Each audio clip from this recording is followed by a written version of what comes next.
boa noite para você que se liga com a gente aqui pela internet. Nós estamos ao vivo pelo Facebook, na página Papo com Diego Sobrinho e também pelo Instagram, Diego Sobrinho 12, trazendo muita informação e também muito dinamismo a partir de agora nesse quadro, esse programa que já está virando tradição e que com certeza traz informação e interatividade para você que participa e se liga com a gente. Muito obrigado pelo carinho da audiência. A gente demorou um pouquinho, mas já estamos aqui, graças a Deus, dando tudo certo, tudo nos conformes, e agora com certeza a gente já vai convidar a você que está em casa para senta no sofá, reúne a família e nós vamos bater um papo legal com ela, a doutora Juliane Micaeli. Ela já está aqui com a gente também, preparada, posicionada para que a gente já possa entrar ao vivo aí na sua telinha e você, é claro, acompanhar com a gente esse momento super importante que é esse bate-papo legal hoje sobre um tema que realmente é muito importante e você vai gostar do tema, vai gostar da ideia, tá bom? Se prepare para você acompanhar com a gente a partir de agora essa conversa. Ela já está por aí, meu produtor? Já está tudo certo aí? A gente já pode bater um papo com ela, já pode acioná-la por aqui para a gente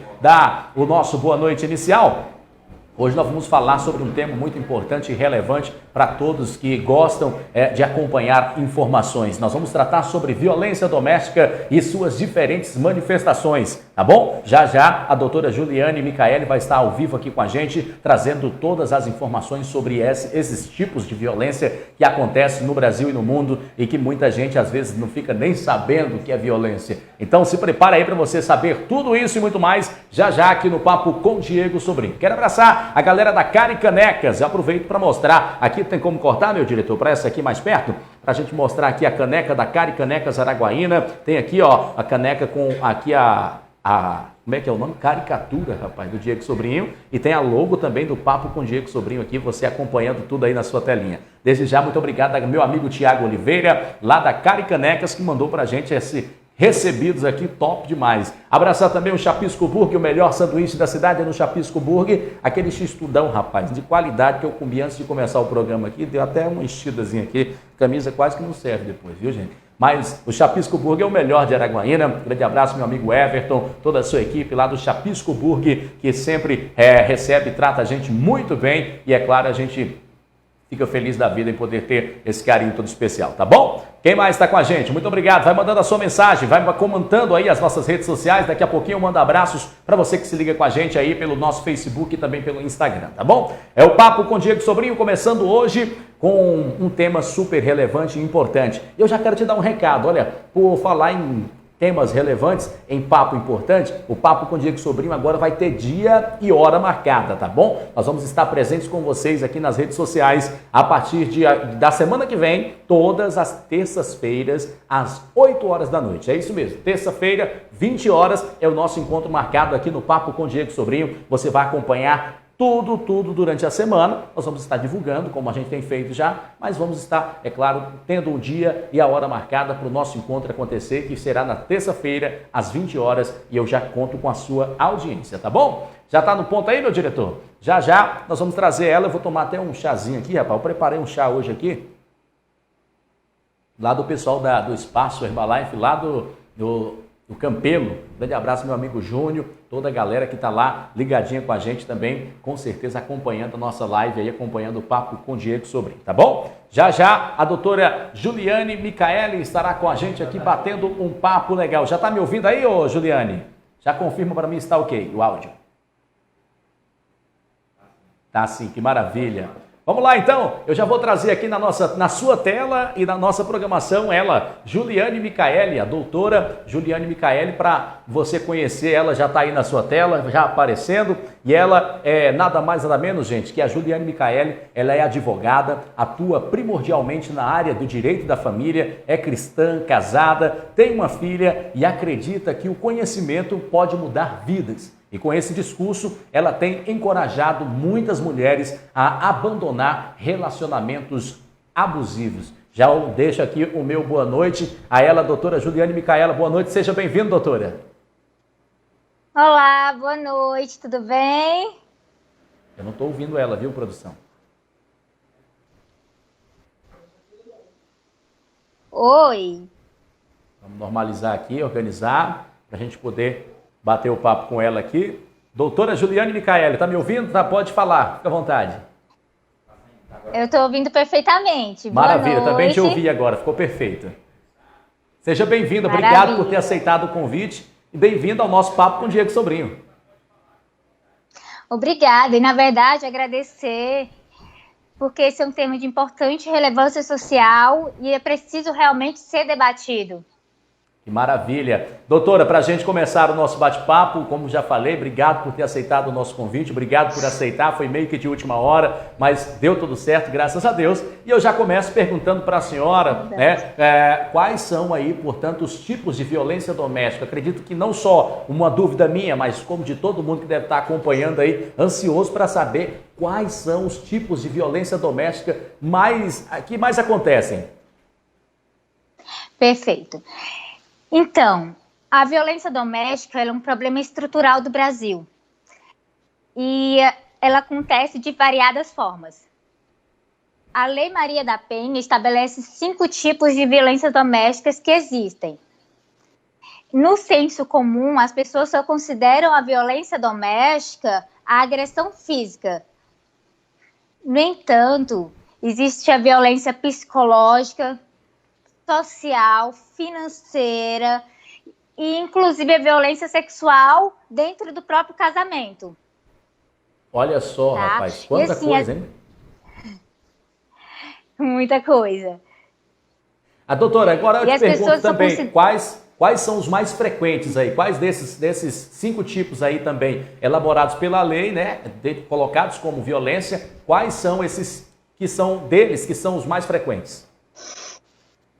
Então, a pessoa só toma ciência de que está sofrendo uma violência doméstica no momento da agressão física. Mas antes de chegar à agressão física, a pessoa já vinha sofrendo sobre o domínio do agressor há muito tempo.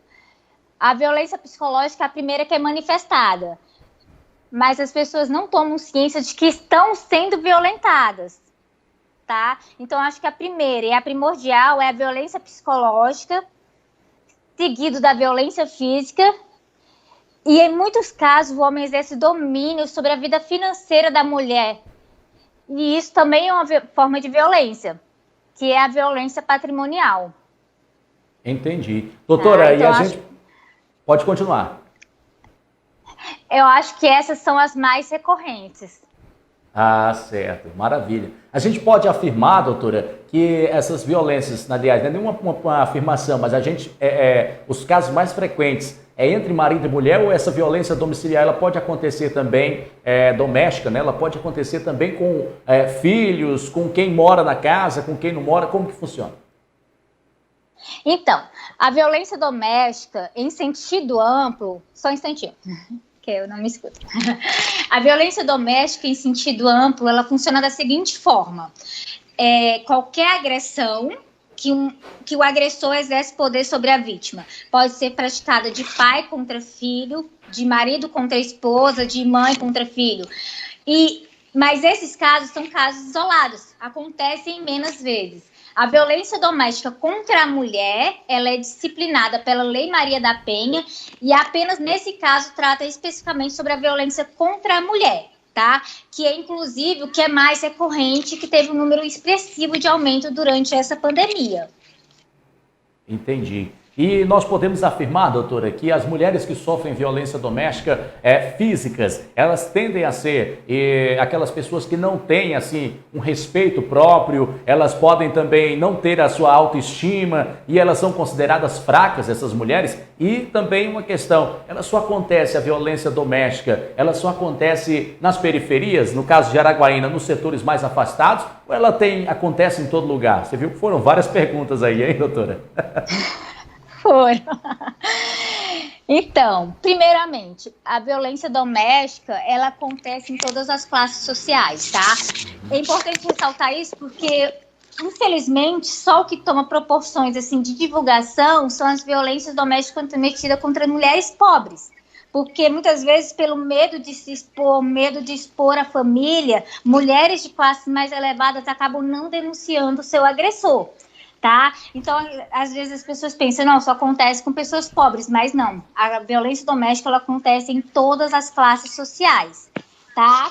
E não tem esse limite de falar, não, só acontece com mulheres negras ou só acontece em periferia. Acontece com todas as mulheres, tá? Agora, volta a pergunta. Vamos fazer de uma por uma, senão eu perco. Vamos lá, vamos devagar, né? A questão também era sobre se a gente pode afirmar que essas violências elas só acontecem quando as mulheres não têm aquele respeito próprio, elas não têm, às vezes tem autoestima baixa, ou às vezes ela não se impõe no relacionamento. É isso que gera, é isso que causa também uma violência? Então, como eu falei no início, para chegar no ponto da violência física, essa mulher já vinha sendo agredida há muito tempo, tá? O agressor ele começa a exercer um domínio sobre essa mulher, começa com a agressão psicológica, ele começa falando para ela, olha, você não presta, você não vai dar em nada, você é feia, você é gorda. E o perfil do agressor é tirar essa mulher do convívio social, tirar ela do meio da família, dos amigos, impedir que ela estude, que ela trabalhe, que ela se qualifique, impedir que essa mulher frequente alguma academia ou uma roda social. Então a mulher ela começa ficando isolada, ele começa isolando a mulher do mundo, começa fazendo ela acreditar que ela não tem valor, e a mulher ela é muito pelo ouvir, né? A mulher ela é muito sensível ao que ela escuta. Então o agressor ele começa nesse momento, ele fala assim, olha, você não tem valor, e a mulher vai começando a acreditar, você é feia, você não vai conseguir dar bem na vida, você não vai conseguir ser alguém sem mim, e a mulher ela vai começando a internalizar essas verdades que não são verdades. Então, quando ela começa a acreditar naquilo que o agressor fala, ele já começa a ter domínio sobre ela. Então, quando chega no momento de uma agressão física, ela começa a acreditar que ela merece apanhar. E, assim, nenhuma violência, ela tem justificativa. Mas a mulher, ela começa a acreditar que ela é culpada pelo relacionamento ter dado errado, que ela é culpada, que ela fez alguma coisa de errado e, portanto, ela merece aquela agressão, né? Então é isso, a mulher ela começa a internalizar aquilo que o homem vai dizendo para ela, tá? Então realmente são mulheres que elas começam a perder o respeito por si mesmas, elas começam a perder o amor próprio, porque o homem começa a fazer com que ela acredite que ela não tem valor nenhum. E mulher, ela é muito sentimentalista, a gente sabe disso, mulheres elas vão pro lado sentimental mesmo, então, e mexer com o psicológico de uma mulher, você consegue destruir a mulher só pelo psicológico dela.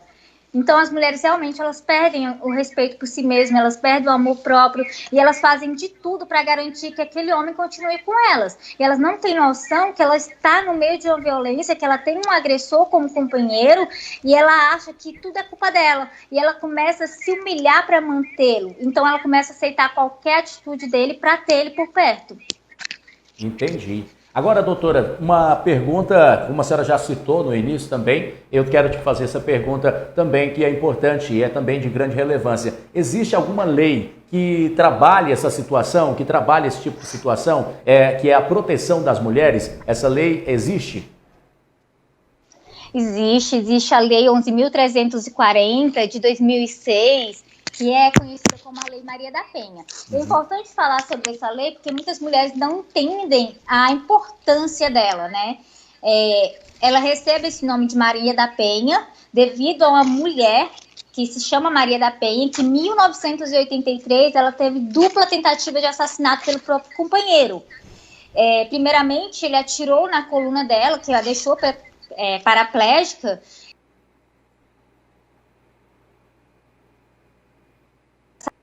salto. Quando ela retornou do hospital para ela, ele tentou novamente matar ela eletrocutada. E foi no momento que ela falou, não dá mais. Até então tinham sido violências emocionais ou violências físicas de menor grau, de menor potencial ofensivo, mas chegou no momento em que ele tentou tirar a vida dela. E foi o momento que ela despertou de que ele tinha que pagar pelos crimes que ele cometeu.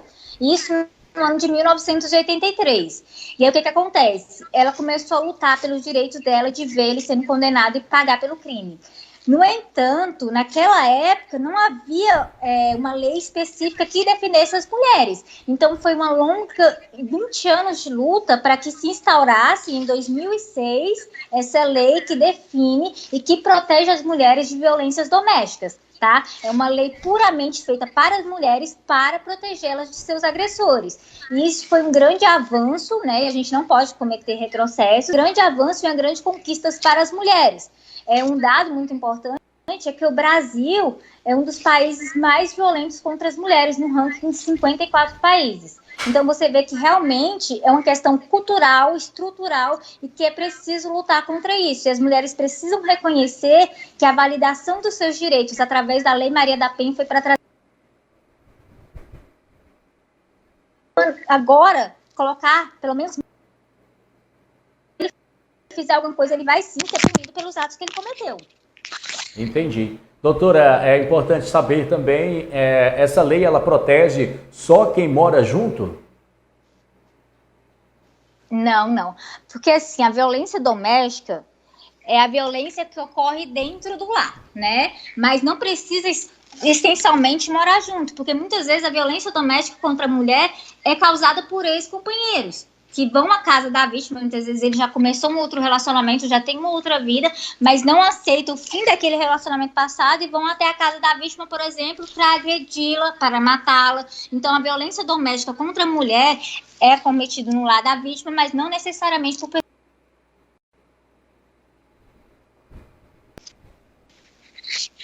Entendi. Houve também aí recentemente o STJ, ele fez, portanto, editou, né, essa súmula 542 e diz que lesão corporal no âmbito da violência doméstica é de ação pública incondicionada, né? Você pode explicar um pouquinho mais para a gente sobre essa questão, sobre esse novo entendimento do STJ, doutora? Posso sim. Então, primeiro eu vou explicar o que é uma ação pública incondicionada. Certo. A ação pública incondicionada é uma ação que quem é o autor, quem conduz a ação é o Ministério Público, tá?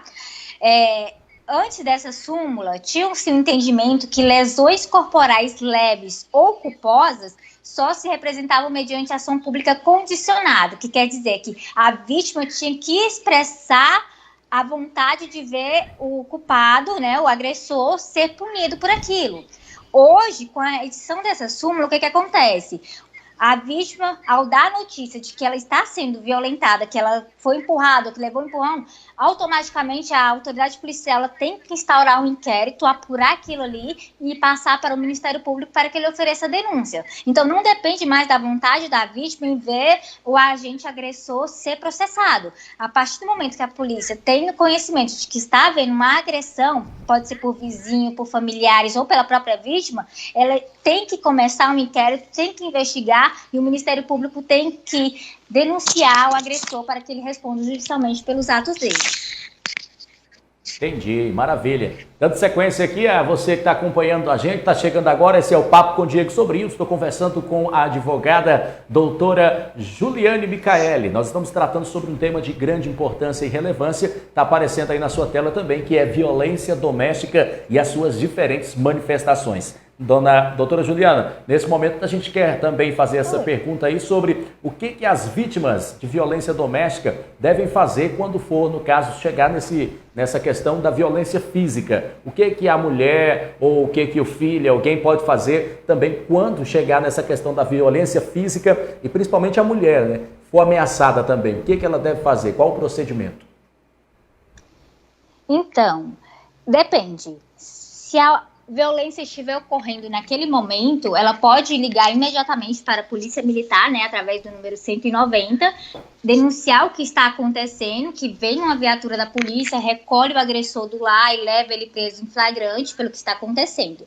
No entanto, se a violência já tiver acontecido, ela pode procurar uma delegacia especializada em violência contra a mulher. Inclusive, na nossa cidade, nós temos delegacias especializadas, a gente tem várias especializadas em violência contra a mulher que presta todo esse apoio, essa atenção à mulher agredida, tá? E aí ela pode procurar informar do que vem acontecendo para ser processado. A mulher também está ligando no 180, que é o número de assistência, especialmente para as mulheres, que vai trazer informações, que vai dar um direcionamento do que essa mulher deve fazer, tá bom? Entendido. Maravilha. Doutora, a gente sabe que existe também aí as medidas, né, cautelares, medidas protetivas, no caso, que acontecem quando essa denúncia é feita. Existe um tempo para cada medida ou como que funciona essas medidas protetivas também? Então, as medidas protetivas de urgência, elas foram criadas para cuidar da mulher, para que ela, sabe, fique protegida. Ela não existe um tempo determinado. A lei não determinou que ela deve durar um percentual. Ela deve durar enquanto a mulher se sentir ameaçada, enquanto ela se sentir vulnerável em relação ao agressor, tá? Muitas vezes o juiz pode determinar, por exemplo, que uma medida dure 90 dias e aí a vítima continua se sentindo ameaçada, ela continua sentindo temor, então ela vai, através do seu defensor, ela vai falar, olha, eu quero que haja uma prorrogação dessa medida, porque eu ainda acho que ele pode me atacar. Em relação às medidas protetivas, né, existe a medida protetiva do agressor ter que manter a distância da vítima, não poder frequentar os mesmos lugares, e também a medida de que, por exemplo, se a vítima tem muito temor do agressor, ele pode, inclusive, perder o direito de visitar os filhos menores para não ter nenhum contato nem com a vítima, nem com os familiares desta. Eu tenho um caso, representei durante um caso, e foi até uma coisa engraçada. Foi um caso de ameaça, né? E aí o agressor, depois de algum de estado, mas estava correndo o processo, e ele mandou uma mensagem para a irmã da vítima, uma mensagem não em tom de ameaça, assuntos completamente diversos, né? E ele mandou e pediu para ela passar para a vítima. E aí, durante a audiência, a juíza perguntou se ela gostaria de representar pela prisão dele, para você ver que realmente a justiça leva a sério a questão da medida protetiva. A partir do momento que é condicionado a uma medida protetiva, se o agressor não respeitá-la, independente se ele está querendo outro assunto, ele pode sim ser preso por descumprir uma medida protetiva. Entendi, maravilha então. E a gente pode saber também, a gente tem essa dúvida, não só eu acredito, mas como muita gente, é possível a mulher se arrepender da denúncia? E qual que é o procedimento que ocorre em caso ela se arrependa? É uma pergunta muito interessante, né? Porque é uma coisa que a gente vê costumeiramente, infelizmente. As mulheres chegam até a delegacia, elas relatam que foram agredidas e depois ela, não, mas eu não quero que ele seja preso, eu não quero que ele responda porque é o pai dos meus filhos ou porque a gente vai tentar mais uma vez. E aí elas têm esse comportamento.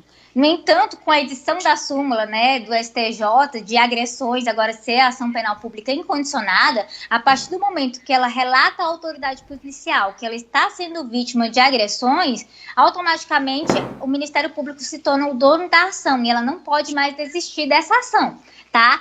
Existem casos, sim, que a ação, né, o início de uma ação penal, ela só é instaurada com o consentimento da mulher. Por exemplo, no caso de um casal, que a mulher é maior de idade, tem todas as faculdades mentais, e aí o marido atenta sexualmente contra a mulher. Nesse caso, ele só será processado judicialmente se a mulher manifestar o desejo de vê-lo processado judicialmente. É um caso de ação penal pública condicionada, que é condicionada à vontade da vítima em vê-lo processado. E aí ela pode desistir da ação mesmo depois de iniciada, tá bom? Entendi. E aí, no caso, em caso de arrependimento, tem que ser feita uma audiência com o juiz, é isso? Isso, é a audiência e ela vai pedir a retratação. Por exemplo, a mulher manifestou o desejo de vê-lo condenado, aí, por motivos outros, eles voltaram ou se reconciliaram, e aí, depois da audiência, na audiência, ela pode manifestar, olha, excelência, eu não quero mais vê-lo sendo julgado por isso, a gente se acertou e tudo, e eu quero me retratar da acusação que eu fiz. Entendido, maravilha. Tá aí o Papo com Diego Sobrinho de hoje, conversando com a doutora Juliane Micaeli, ela que é também advogada da família, né, dos casos de família aí, e que não são poucos. Araguaína e o Brasil tem muito caso, e teve um aumento, né, doutora? A senhora pode citar um pouquinho também pra gente sobre esse aumento durante a quarentena? Então, Diego, na verdade, a quarentena ela escancarou um problema que já existia há muito tempo. Eu acho que desde que o ser humano existe, a questão da violência é algo cultural mesmo, é algo latente da sociedade. E a quarentena apenas escancarou isso, né? Hoje também, com acesso à rede social, à internet, que as pessoas conseguem se manifestar, se aparecer, então, assim, isso ficou escancarado de uma forma grandiosa. Tá? Antigamente, quando estava tudo normal, as agressões elas geralmente ocorriam nos sábados ou domingos, né? Finais de semana ou feriados, e também estavam eivadas de, por exemplo, consumo de bebidas alcoólicas ou drogas que as pessoas usavam para justificar a violência. Com essa determinação da OMS de que o isolamento social era a melhor forma para conter o coronavírus, as pessoas foram obrigadas a ficar dentro de casa e a conviver todos os dias ali o tempo inteiro. Houve assim um escalonamento de aí 50% mais violência doméstica do que existia antes. Porque antes era feito nos finais de semana quando as pessoas estavam juntas. Agora elas estão todos os dias juntas. Então, assim, essa tensão criada entre o casal, que agora é vivida todos os dias, ela se manifesta nesse aumento da violência doméstica. E é infelizmente isso, né? Porque nesse tempo de pandemia, o lar era para ser o lugar seguro da mulher. E é o pior lugar onde ela pode estar nessa época. Entendi. A gente pode também falar sobre o que acontecem falsas denúncias, né, ligadas a essa violência doméstica. E o que acontece quando existem essas falsas denúncias chegam a acontecer? O que acontece quando essas denúncias falsas acontecem? Então, é muito peculiar esses casos, porque geralmente na violência doméstica só estão a vítima e o agressor, e fica a palavra de um contra o outro. Então, para você chegar até descobrir que é uma falsa denúncia, é preciso uma longa linha investigatória, é preciso realmente o agressor reunir provas, o agressor, entre aspas, né, reunir provas de que ele não agrediu aquilo ali. E é muito delicada essa situação, porque a mulher, ela tem mais... como que eu posso falar? A palavra dela tem um peso maior, porque geralmente a mulher é a vítima, né? Mas quando é descoberto que houve uma denunciação caluniosa, ela pode responder criminalmente por denunciação caluniosa, por imputar um fato criminoso a alguém que não cometeu o crime de fato, tá? Ela pode também ser punida judicialmente por isso. Estão perguntando aqui para a gente, aqui também pelo Instagram, o que acontece, né? Existe a lei que protege a mulher, que é a Maria da Penha, e a lei que protege o homem, qual que é? Gente, os homens fazem piada com isso, né? Mas existem sim. Lá no Código Penal, ele prevê que a agressão física, né, que são as lesões corporais, elas têm que sim serem denunciadas e a pessoa vai pagar por isso. A lesão leve ou culposa depende da representação da vítima. Ela falar assim, quero ver a pessoa processada porque ela me atacou. E as lesões graves e gravíssimas, elas são de ações penais públicas incondicionadas. Então, a partir do momento que o homem que foi agredido vai até a delegacia, informa tudo o que aconteceu, a polícia ela tem a obrigação de instaurar o inquérito, passar para o Ministério Público e oferecer denúncia contra a agressora, tá bom? Então, os homens também eles têm uma lei que os protege. Não existe a lei João da Penha, mas a Maria da Penha serve para os dois. Não, a Maria da Penha não, mas o Código Penal está aí para garantir esse direito. Maravilha. Na sua visão, doutora, agora uma pergunta um pouco mostrando também a sua visão enquanto advogada. A Lei Maria da Penha, na sua visão, ela é uma lei eficaz? Olha, ela é completamente eficaz, tá? Infelizmente, o que acontece, muitas pessoas não validam a Lei Maria da Penha, é pelo comportamento da vítima. Eu acredito que todo mundo aqui conhece alguém que é vítima de violência doméstica. Ou tem na família, ou tem um conhecido, ou tem um amigo que sofre essa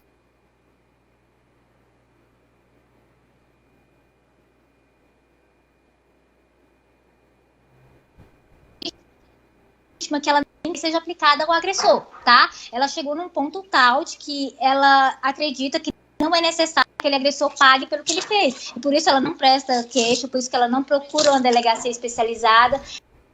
Ela não manifesta o desejo de ver o agressor ser punido por aquilo. Então, por isso que para muitas pessoas acham que a Lei Maria da Penha não tem validade. Os casos que eu conheço, que as pessoas denunciaram, o agressor ele teve que se manter distante, ele não pode manter contato. As pessoas elas tiveram uma proteção jurídica específica, tá? O agressor responde processo, ele teve que pagar judicialmente por tudo que ele fez. O que acontece é que muitas pessoas não validam isso, elas não procuram seus direitos, e aí muita gente que está de fora acha que a lei não vale, infelizmente. A senhora citou no início que as violências domésticas estão também, encaixam também no caso da violência psicológica. Quais são as etapas de uma violência psicológica, principalmente contra a mulher? Então, a violência psicológica é uma violência muito empírica, tá? Ela trata do âmago da pessoa. Então é quando o homem começa a falar para a mulher, olha, você engordou muito, você tá muito feia, eu não quero sair com você, eu tenho vergonha de você. Começa a ridicularizar essa pessoa na frente de outras pessoas para que ela se sinta mal, para que ela se sinta inferior a ele. Tá? O homem exerce um domínio sobre a mulher e ela começa a acreditar que ela realmente é inferior ao homem. Eu conheci tempos atrás uma mulher e assim, ela era um pouquinho desprovida de beleza, né? E ela casou com um rapaz realmente muito bonito. Então ela falava assim, eu tive muita sorte de ele olhar para mim. Eu tenho muita sorte de ser casada com fulano, então eu tenho que me sujeitar às vontades dele porque eu já tive sorte de ele olhar para mim. Então você vê que a violência psicológica começa aí. A mulher começa a acreditar que ela é inferior ao homem, que ela tem que se sujeitar a tudo que o homem faz ou fala e ela começa a acreditar que o homem tem que ter o poder sobre ela. Maravilha, esse é o bate-papo, Papo com Diego Sobrinho, hoje falando sobre violência doméstica e também as suas diferentes manifestações. Eu estou batendo papo com ela, a doutora Juliane Micaeli, e nós estamos falando sobre esse tema super importante. Eu quero agradecer a você que se liga com a gente, muito obrigado pelo carinho da sua audiência. Doutora, já quase chegando ao final aqui da nossa entrevista, do nosso bate-papo, eu quero perguntar qual que é a sua dica para que essas mulheres que às vezes sofrem com essas violências, mas que não têm aí coragem de registrar esse boletim de ocorrência, pode-se dizer, procurar o seu direito e continuam vivendo acompanhada desse medo ainda que cerca muitas pessoas e faz com que elas não procurem os seus direitos. Qual que é a sua dica? Então, Diego, eu até fiz um levantamento e existem dados que provam que a cada 2 horas uma mulher é morta, a cada 9 minutos uma mulher é estuprada e a cada...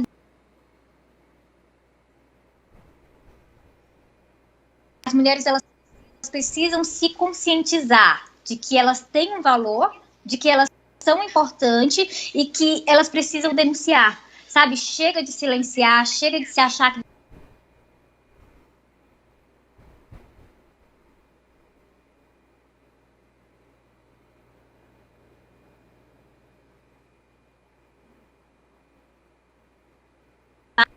matar, e as mulheres têm medo disso.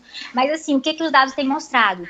A violência doméstica, ela tem um ciclo. Ela começa com as agressões físicas, né?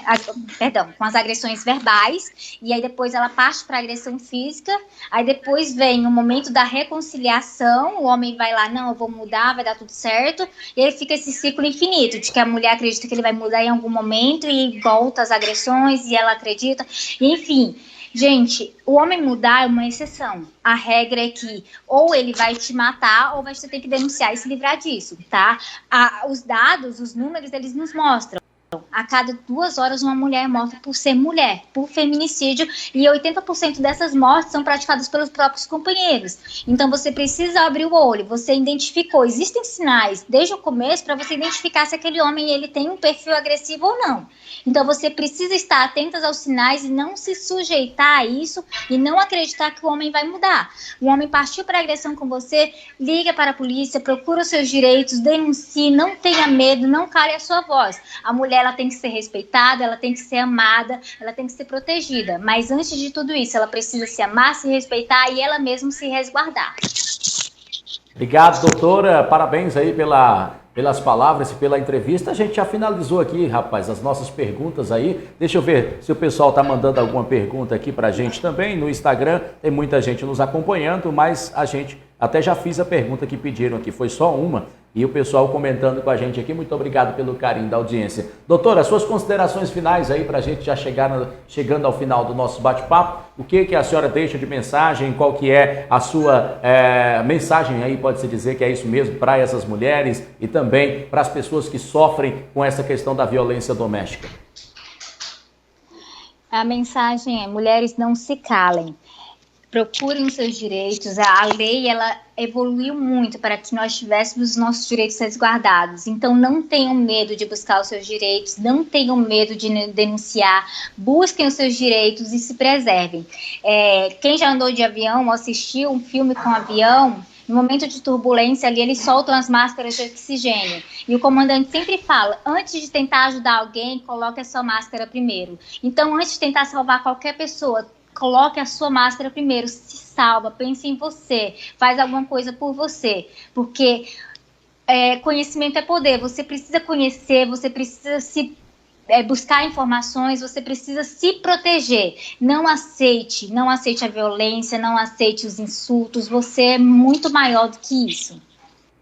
Doutora Juliane, muito obrigado pela sua participação. Mais uma vez eu te agradeço por ter aceitado o nosso convite, por ter batido esse papo com a gente. Foi um papo bem legal, descontraído e eu acredito que muito informativo para quem está em casa. Com certeza gostou do nosso tema, assim como eu gostei. Tirei também muitas dúvidas que eu tinha em relação ao tema e que com certeza foram um esclarecimento para todos que nos acompanharam. Juliane, muito obrigado mais uma vez. Maravilha, muito obrigada. Estamos à disposição. E qualquer coisa é só chamar. Maravilha, muito obrigado, eu que agradeço. Eu conversei, portanto, com a doutora Juliane Micaeli, advogada de família, e ela bateu um papo com a gente hoje sobre o tema mais que relevante, que tem aumentado os casos, como a gente citou durante esta pandemia, esta quarentena, que é violência doméstica e as suas diferentes manifestações. Eu quero agradecer a você pelo carinho da audiência. Eu vou aqui agora, diretor, posso ir aqui nessa?